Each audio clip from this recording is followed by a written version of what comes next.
Hey guys, welcome to my channel. I'm Box Thief. For more videos like this, I'm gonna be making some crazy videos with some of my can art. But kind of inspired by Travis Mullins. He made some very cool can art with cans and clay, stuff like that. Here's a box. What's in the box? Dr. Pepper can. Good friend of mine requested that I do a monster can, and he drinks Dr. Pepper. Got a glue gun, fully loaded. You're going to need a lot of glue sticks for this. And I've got some 3D printed parts. There's a link in the description below, the Thingiverse, to get these parts. Got teeth, up, top and bottom, a tongue, and a spine. The spine normally fits the larger monster cans. They're a little taller. So I was kind of questioning whether they'll fit in a small can. No spoilers though. You start by I usually put a cut in the back of the can because you're going to want to leave the logo alone so people can see it. And then the front of the can or the back of the can here is going to get split all the way up the middle, but leave about 1.5 inches on the top and the bottom. Be very careful doing this too. Aluminum cans are very sharp, all the edges, and you're using a very sharp razor blade. I use an X-Acto knife. You probably could use scissors, tin snips, but I find X-Acto knife works for me. Basically, you're cutting a big I, capital I shape, the can. Note where I make the cuts if you're going to do this project. But we basically cut it out. We opened her up.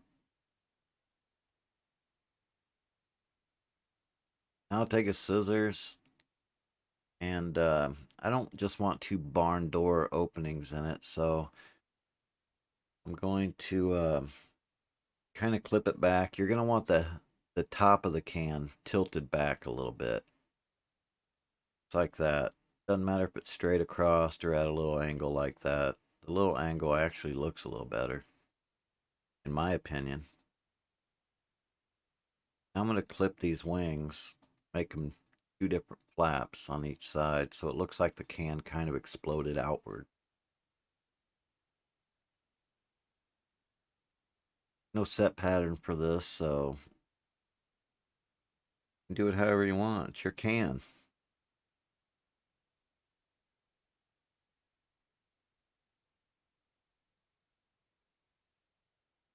Keep in mind, be very careful with this. Like I said, it's sharp. Now I'll test fit, and I'll test fit these teeth. They have been sanded. I would love to have a resin printer so these teeth come out a lot smoother than they are. But I have an FDM printer, so I do with what I've got, and I've sanded them and primed the pieces. Now the spine I think I'm going to have problems with because it's so tall. There's something else you might need. Yeah, it's a rock. Try to find a flat rock about this thickness, about this size. I've got a lot of them outside, but they add some weight to the bottom of the can so they stand up nice. And it gives the whole project a little bit of weight. And it really needs weight because that can is light. So you're going to want the bottom teeth sitting on top, and then the tongue goes in, and it once the glue's in there and it's painted, it'll hide the rock. Nobody will know the rock's in there. Don't tell anybody there's a rock in there. Or tell everybody. But yeah, you're going to want a rock in there. Also, break the drill out.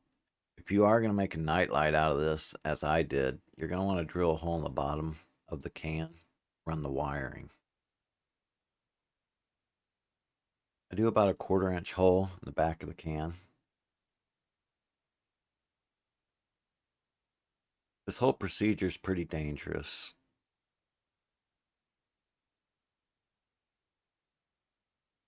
But drill a hole up through the can. Then get your hot glue gun out. Get it warmed up. I start out at the top here where the tilt is on the can. And the reason is because I want that tilt to stay there. So I'll get some glue around there. You're going to glue around all the edges anyway.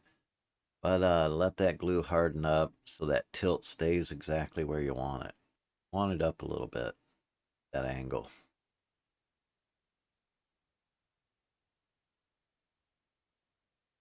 Then once that glue's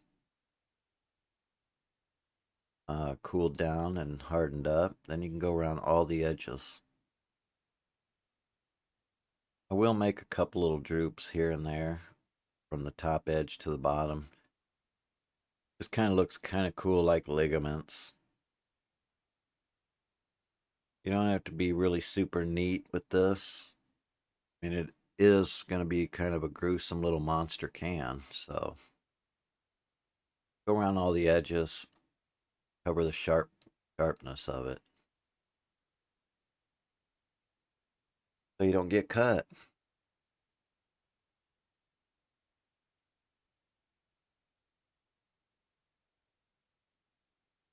Takes about 5 or 6 glue sticks, if I remember right, the small ones. If you're using a big gun, it'd probably take 3 or 4. Maybe not even that much. But I think I used probably 5 or 6 total on this whole can. You noticed once in a while I'll take a toothpick while the glue's hot and just run it down to the next edge there. Kind of gives it a little, just kind of some cool stuff going on. And you're going to want to fill, I don't go up inside where the mouth is in the front, where the teeth is yet, because I want to make sure the teeth fit in there nice. But I will coat the inside of the can with glue. And it'll all be painted afterwards, so. But you want to give it some texture in there.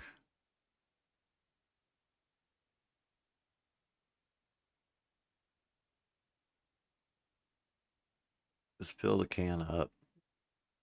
Take a toothpick once in a while and just drag. You got a drip, drag it down to the next level. It'll give it a cool look.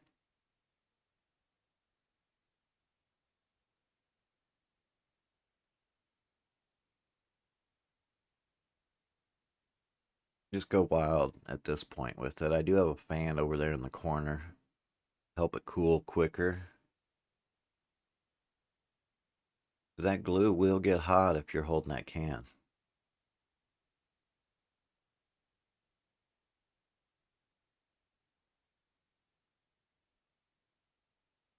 But yeah, you're gonna fill the whole inside up here. Just not around the where the teeth go yet. I'm test fitting the bottom teeth, the tongue, making sure that the bend I have is good. I like it. But don't glue anything in yet because you've got to paint these things.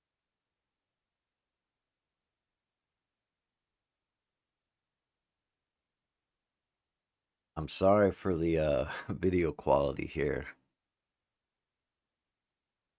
I'm no means a video editor, and my camera, I'm just using a webcam.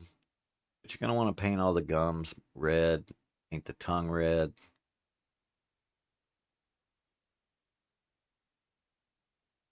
Depending on what paint you use, you may have to do 2 or 3 coats.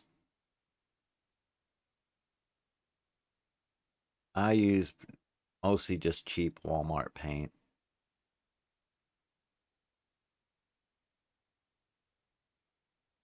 That's a little bone color. It's kind of a khaki bone color. I'm wondering if that spine's gonna fit. Like, hey, I'm gonna paint it anyway.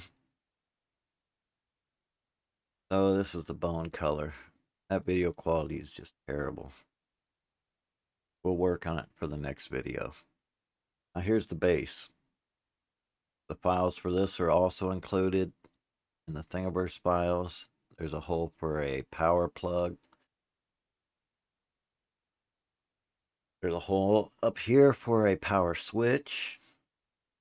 And you should be able to fasten this right on top with some 3mm screws. Once you do put it on. But we need to paint this.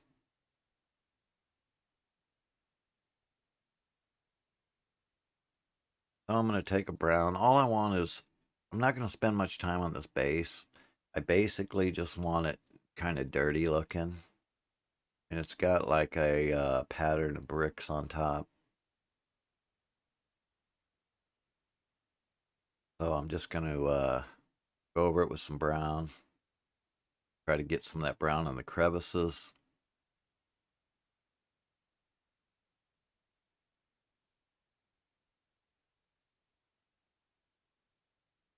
And I'm going to just barely wipe the tops off so the brown stays down in the crevices.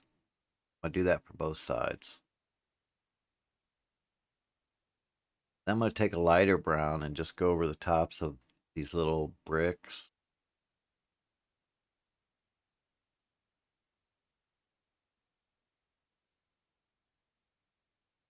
Not trying to spend too much time on this base. I just want it to kind of look like some dirty bricks, pretty much.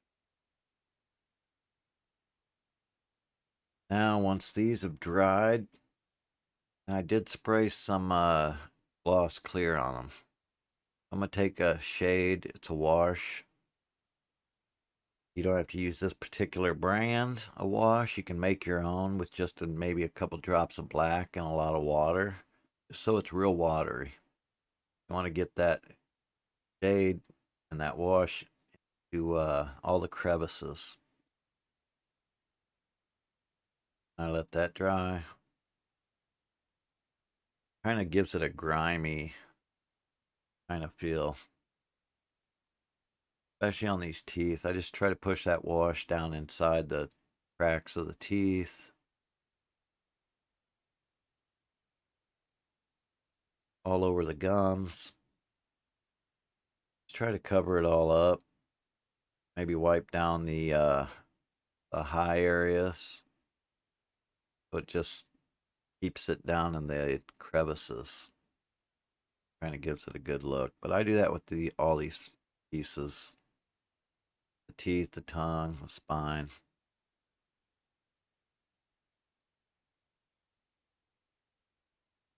Sorry I sound so weird. I've got a cold. Can't breathe through my nose.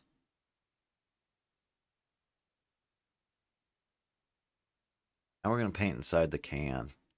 I think I used some Vallejo brand, this brown primer. For each can is different. This is a Dr. Pepper can, so I went with kind of a brownish. I was going for kind of a brownish red for the inside. Green Monster can, of course, you'll use greens. Orange Monster, I use orange.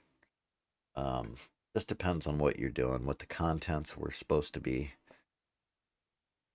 But yeah, just cover inside there, paint the rock. Paint all around the edges. Wherever there's glue, paint the glue, pretty much. And you don't have to worry about if you miss a little spot or anything, because that glue kind of gives that kind of a cool, you know, gory look. Anyway, then I'll take a little light brown beige and just kind of almost dry brush the high edges in there, just to give it a little different. Instead of a monotone look, it kind of accentuates the high points. Do that drip on the back. This is what it looks like when it's finished. This is part one video. So there should be a link in the description to part two, and we'll get this one finished. See how we mount it on the base, but please hit that like and subscribe for more videos.